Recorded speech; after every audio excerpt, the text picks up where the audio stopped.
ভাবছেন যে কম পুঁজি বিনিয়োগ করে কি ব্যবসা নতুন করা যায় বা কি করে খুব অল্প সময়ের মধ্যে স্বনির্ভর হওয়া যায়, তো আজকের এই ভিডিওটি কিন্তু আপনাদের জন্য। নমস্কার, আমি আবার চলে এসেছি আবার একটি নতুন ভিডিও নিয়ে, সাথে একটি নতুন আইডিয়া নিয়ে। আজকে আমার বিজনেস যে আইডিয়াটা আমি আপনার সাথে শেয়ার করব সেটা হচ্ছে খুব একটি জনপ্রিয় ব্যবসা, যেটি কিনা এখন আমাদের প্রত্যেক দিন প্রত্যেকটি জায়গাতেই আমরা ব্যবহার করে থাকি। আর সেটি হলো পেপার প্লেট বা কাগজের তৈরি প্লেট, বাটি, এইগুলো।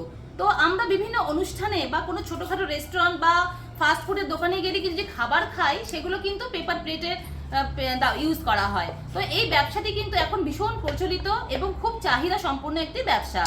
তো এই ব্যবসাটি যদি আপনারা করতে চান তাহলে আপনারা অবশ্যই আমাদের ক্রিয়েটিভ ইন্ডাস্ট্রির অফিসে এসে যোগাযোগ করুন। আমাদের নিচে দেওয়া নাম্বারে যোগাযোগ করে আপনি আসতে পারেন, অথবা আমাদের অফিসটি রয়েছে শিলিগুড়ি, ওয়েস্ট বেঙ্গল, হায়দারপাড়া মার্কেট কমপ্লেক্সের উল্টো দিকে। বিশদ বিবরণের জন্য নিচে দেওয়া নাম্বারে যোগাযোগ করুন। ধন্যবাদ।